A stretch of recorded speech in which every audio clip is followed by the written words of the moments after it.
อัปเดตพื้นที่ฝนกำลังตกอยู่ว่าขณะนี้เวลา22 นาฬิกาวันที่26ขณะนี้ฝนกำลังปกคลุมแถวจังหวัดสุรินทร์ศรีสะเกษบางพื้นที่บางอำเภอแล้วเข้ามาปกคลุมแถวอำนาจเจริญและอุบลราชธานีทางตอนบนกำลังเคลื่อนตัวมาทางอุบลราชธานีทางศรีสะเกษสำหรับพี่น้องทางฝั่งนั้นก็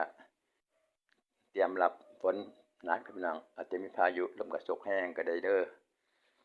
พื้นที่สีเหลืองๆสีส้มๆสัญลักษณ์ฟ้าแลบหลายเยอะมากกำลังเคลื่อนตัวมาทางจังหวัดอุบลราชธานีและศรีสะเกษขณะนี้4 ทุ่มกลุ่มฝนใหญ่